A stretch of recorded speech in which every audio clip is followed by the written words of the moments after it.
Hello students, this is me doctor Shweta.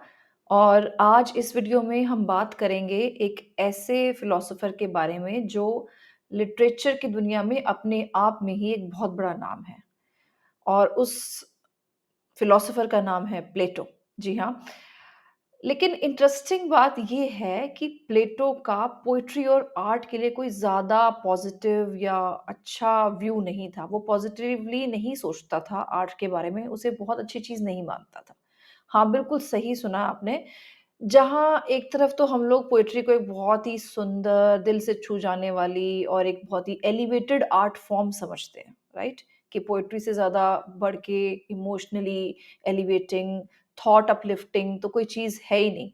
लेकिन उसी तरह दूसरी जगह प्लेटो जो है, इस आर्ट फॉर्म को, पोएट्री को, इसे बहुत डेंजरस मानता था। इसको मिसलीडिंग मानता था कि ये बहकाती है, लोगों के इमोशन से खिलवाड़ करती है।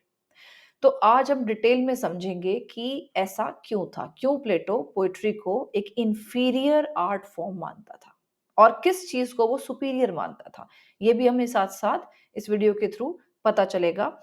ये सारी डिस्कशन आप ध्यान से सुनिए, नोटबुक लेके बैठिए, थोड़े बहुत अपने नोट्स बनाइए और उसके बाद आपको समझ में आएगा कि अगर ऐसा कोई क्वेश्चन इस टॉपिक पे आता है, तो हमें आंसर कैसे लिखना है? Because you will have all the information and it will become very easy for you to write a long answer type question on this.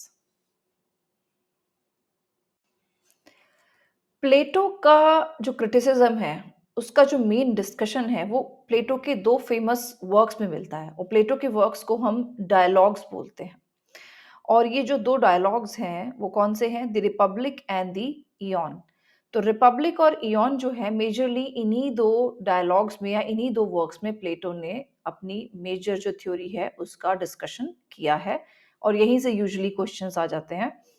तो प्लेटो का मानना था कि पोएट्री जो है वो एक तरह से लोगों को ट्रुथ से दूर ले जाती है। मैंने अपनी पिछली वीडियो में जो एपिसोड 1 है क्लासिकल क्रिटिसिज्म का, उसमें ये चीज़ डिटेल में समझाई है कि कैसे। उनके लिए था कि सच्चाई का मतलब क्या है?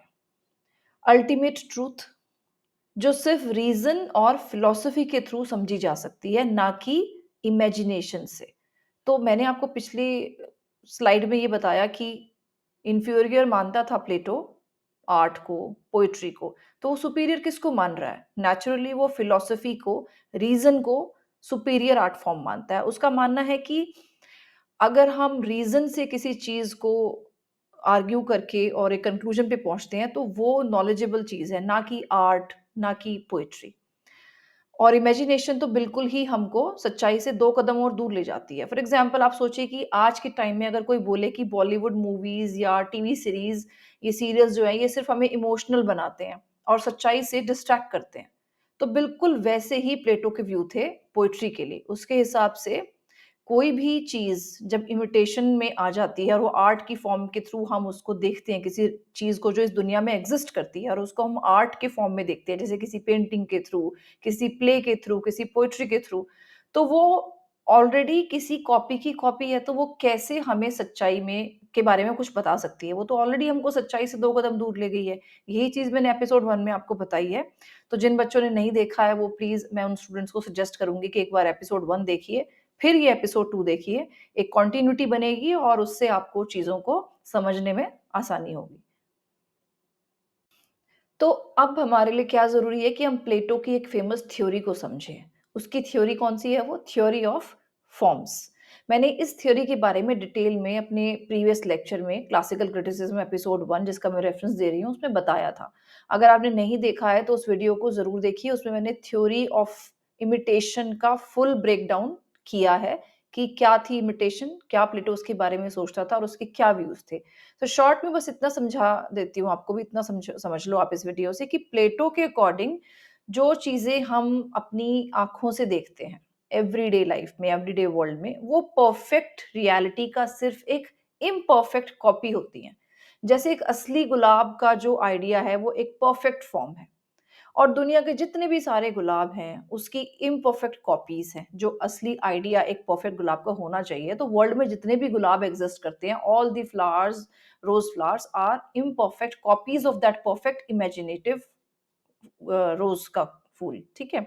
सो पोएट्री उस आर्ट को और उस ओरिजिनल सच्चाई से एक कदम दूर चली जाती है। कैसे? क्योंकि पोएट्री या फिर कोई पेंटिंग, आर्ट जब वो उसकी कॉपी करती है, राइट? कैनवास पे हम उस गुलाब की पिक्चर को उतारते हैं, तो वो जो पिक्चर है, जो पेंटिंग है, वो तो ऑलरेडी एक कॉपी की कॉपी हुई।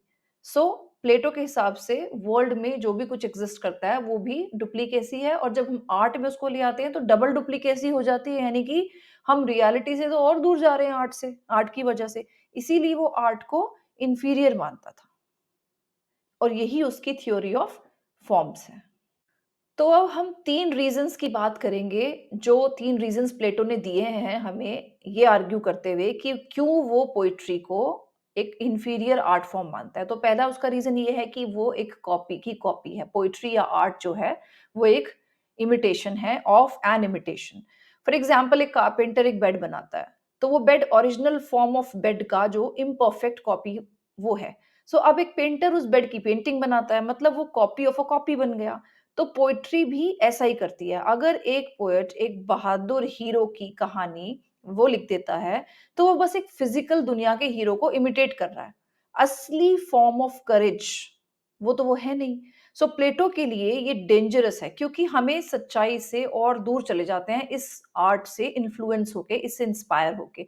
जैसे किसी व्हाट्सएप फॉरवर्ड का हम स्क्रीनशॉट ले लें और फिर उसका फ़ोटो खींच लें।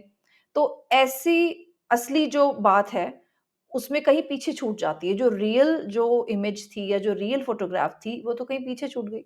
सो यही प्लेटो का फर्स्ट रीज़न है आर्ट को इन्फीरियर मानने का कि आर्ट जो है वो एक कॉपी ऑफ अ कॉपी है। तो पहला रीज़न तो ये। अगला रीज़न उसका क्या है चलिए देखते हैं। दूसरा प्लेटो का जो रीज़न था आर्ट को डिसलाइक करने का, वो ये था कि पोएट्री जो है वो डायरेक्टली हमारे इमोशंस पे अटैक करती है, ना कि हमारे रीज़न को इन्फ्लुएंस करती है। प्लेटो के हिसाब से हमारी सोल के 3 पार्ट्स होते हैं। रैशनल यानी कि जो दिमाग ह से हम सोचते हैं, रीज़न आउट करते हैं। दूसरा होता है स्पिरिटेड जो ऑनर और करेज फ़ील कराता है, जैसे जोश आता है, उसको स्पिरिटेड बोल सकते हैं।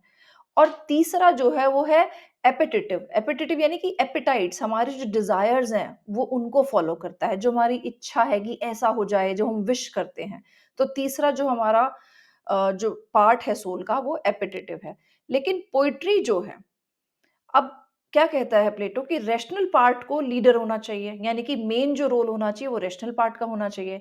लेकिन पोएट्री जो है वो इमोशंस को इतना पंप अप कर देती है, इतना बूस्ट कर देती है कि वो लीडर का जो रोल है वो छोड़ देती है हमारी सोल और वो इमोशंस के हिसाब से चलने लगती है। जैसे कि आप एक इमोशनल मूवी देख के रो पड़ते हो। तो वो इमोशंस रियल लाइफ में आपकी डिसीजन मेकिंग को अफेक्ट कर सकता है, राइट? प्लेटो को यही डर था कि अगर लोग स्टेज पर ट्रेजेडी देख के रोते रहेंगे, तो रियल लाइफ को उसके रियल लाइफ में जो अगर कोई क्राइसिस आ गया, तो उसमें वो वीक हो जाएँगे, वो उससे डील नहीं कर पाएँगे। तो क्या पॉइंट है ट्रेजेडी देख के दुखी होने का और कॉमेडी देख के खुश होने का? बिकॉज़ आप अपने एक्चुअल रियल इमोशंस को तो डील करना सीख ही नहीं पाओगे और आप अपने इमोशंस के स्लेव रहोगे, ना कि इमोशंस पे कंट्रोल आप करो, बल्कि इमोशंस आप पर कंट्रोल करने लग जाएँगे। इसीलिए वो किसी भी तरह की आर्ट फॉर्म, ट्रेजेडी हो, पोएट्री हो या पेंटिंग्स हो, सबको वो डिस्कार्ड करता था, सबको वो इंफीरियर मानता था। थर्ड रीज़न क्या था? थर्ड रीज़न ये था कि पोएट्स के पास अपने लिखे गए जो टॉपिक्स हैं, उनका असली नॉलेज नहीं होता। फॉर एग्ज़ाम्पल एक पोएट एक डॉक्टर के बारे में लिखता है। लेकिन वो खुद डॉक्टर तो नहीं है। उसने तो बस ऑब्ज़र्व किया होता है कि ये कहानी सुन के उसने लिख दी होती है, दैट्स इट। तो प्लेटो ने अपने डायलॉग इयॉन में दिखाया है कि पोएट्स जो हैं वो कभी-कभी अपने आर्ट के लिए डिवाइन इंस्पिरेशन या एक तरह का जुनून फ़ील करते हैं, जिसे वो डिवाइन मैडनेस भी बोलता है इयॉन में, इस डायलॉग में। और it sounds very fancy to hear कि ऐसा क्यों कहता है वो डिवाइन इंस्पिरेशन है, लेकिन प्लेटो के लिए इसका मतलब था कि पोएट जो है वो रीज़न का यूज़ नहीं कर रहा, बस वो इंस्पायर्ड होके लिखे जा रहा है। और प्लेटो के लिए रीज़न ही सबसे ऊपर है। उसने इंटेलेक्ट को, रीज़न को, फिलॉसफी को सबसे ऊपर माना है क्योंकि इसमें रीज़निंग है तब आप एक कंक्लूजन पे पहुँचते हैं। लेकिन जब एक पोएट है, वो डिवाइन इंस्पिरेशन यानी कि वो जोश में आके उस वक़्त उसको एक इंस्पिरेशन मिली अचानक से और उसने पोएट्री लिख दी या पेंटिंग बना दी, तो वो कह रहा है कि उसमें रीज़न का तो कोई स्कोप ही नहीं था। वो तो उसको इंस्पिरेशन आज आ गई, कल नहीं आई। लेकिन जब वो लॉजिक यूज़ करता है अगर कोई इंसान, तो फिलॉसफी में लॉजिक के थ्रू जब कहीं पहुँचता है किसी ट्रुथ पे, तो वो यूज़फुल है। सो इसीलिए पोएट्स जो हैं वो डिवाइनली इंस्पायर्ड होते हैं, इसलिए उनकी जो क्रिएशंस होती हैं, पोएट्री, पेंटिंग, इनमें कोई सच्चाई नहीं होती, कोई ट्रू नॉलेज नहीं होती, ऐसा प्लेटो को लगता था। तो ये था उसका थर्ड रीज़न। अब ये जितने भी व्यूज़ प्लेटो ने दिए हैं, तो ये सिर्फ़ उसकी थ्योरी तक लिमिटेड नहीं थे। नेचुरली प्लेटो ने आगे आने वाली एजेज़ में और थिंकर्स को, पोएट्स को भी इंस्पायर किया होगा, उसके आइडियाज़ किसी को तो पसंद आए होंगे। सो बाद में इंग्लिश प्यूरिटन्स ने भी उस कुछ ऐसा ही सोचा जैसा प्लेटो को लगता था। एलिज़ाबेथन एज में प्यूरिटन्स भी थिएटर के अगेंस्ट थे। यू रिमेंबर प्यूरिटन्स ने थिएटर्स को बंद करवा दिया था। तो उनकी जो सोच थी वो वही थी जो प्लेटो ने अपने थ्योरी में प्रपोज़ की थी। उनका मानना था कि ये जो थिएटर और पोएट्री है ये लोगों को इमोरल बनाता है। स्टीफ़न गॉसन ने थिएटर्स पे बैन लगाया था, राइट? थिएटर बंद हो गए थे। फिर सिडनी ने अपोलॉजी ऑफ पोएट्री लिखा टू डिफेंड पोएट्री। सो ये वही एक डिबेट थी कि वो लोग जो प्यूरिटन्स थे वो प्लेटो में बिलीव करते थे और थिएटर और पोएट्री को इमोरल मानते थे। और वो बोलते थे कि टाइम वेस्ट करती हैं ये चीज़ें और उनकी स्पिरिचुअलिटी कम हो जाती है इन चीज़ों की अगर वो इस तरह से लोग अगर ये चीज़ें देखेंगे। इसीलिए 17th सेंचुरी में प्यूरिटन्स ने इंग्लैंड के सारे थिएटर्स बंद करवा दिए। सोचो शेक्सपियर के प्लेज़ उस वक़्त स्टेज पे नहीं होते थे।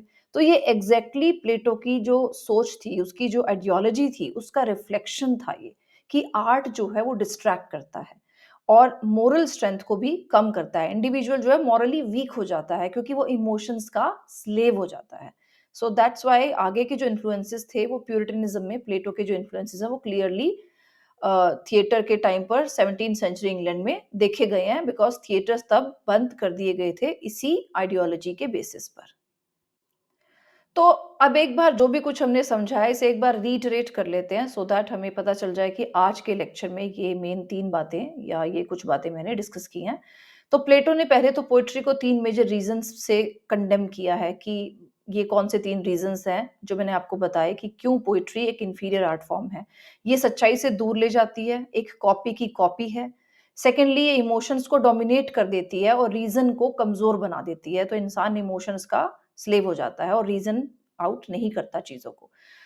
थर्ड इज़ पोएट्स के पास अपने सब्जेक्ट की असली नॉलेज नहीं होती है, तो चाहे हम प्लेटो से एग्री करें या नहीं करें, लेकिन प्लेटो का इन्फ्लुएंस आज तक दिखाई देता है। हर वो समाज जो आर्ट को सस्पिशन की नज़रों से देखता है, प्लेटो की लेगेसी को ही आगे बढ़ाता है।